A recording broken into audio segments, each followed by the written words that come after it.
Chaye Sarah, la vie de Sarah. La vie de Sarah est multiple. Il y a des vies dans cette paracha.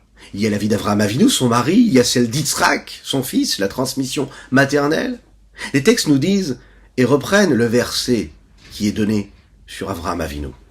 Vers Avraham zaken baba yamim, Vashem berach et Avraham bakol. Et Avraham vieillissait, il entrait dans les jours. Et Dieu bénit Avraham dans tout, pour tout. Vers Avraham zaken. Le Midrash nous explique, il dit, il y a des personnes qui vieillissent, mais qui n'entrent pas dans les jours. Et on va comprendre ce que cela veut dire. Il y a ceux qui entrent dans les jours, mais qui ne vieillissent pas, qui ne sont pas appelés des anciens. Et il y a ceux qui réussissent à vivre et entrer dans les jours, dans leur vie.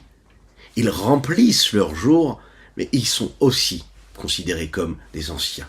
Ils vieillissent comme il faut. Parfois, l'homme réussit à vieillir, mais il n'a pas cette capacité à faire de sa vie une vie pleine dans la vie de tous les jours.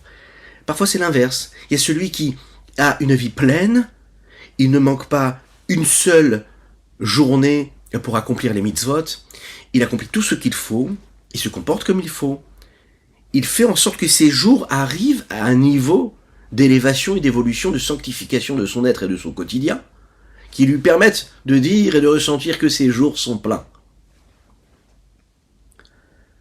Celui qui réussit à rentrer dans les jours, il fait en sorte que ces jours ont aussi une mission particulière ici-bas sur Terre, donne du relief à sa vie, mais au monde qui l'entoure puisqu'il va éclairer le monde à travers ces jours. Celui qui réussit à vivre cette vie-là, il a néanmoins un manque s'il ne devient pas ce que nous appelons le zaken. Parce qu'en fait, il se préoccupe de sa personne, il va faire tout ce qu'il a à faire.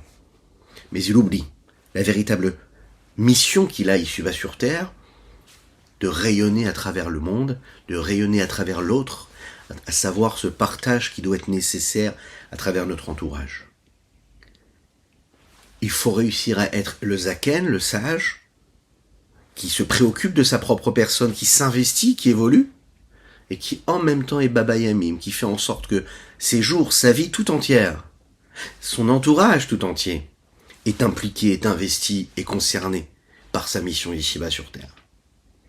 Je ne peux pas me suffire de ce que je suis, je dois tout faire pour que mon prochain puisse aussi être dans la sainteté et la pureté. Le monde dans lequel nous vivons, c'est un monde qui est au seuil là de cette venue de Mashiach. Chaque action, chaque pensée, chaque parole que nous avons doivent s'inscrire dans cette forme d'éternité qu'avait Avraham Avinu dans sa vie.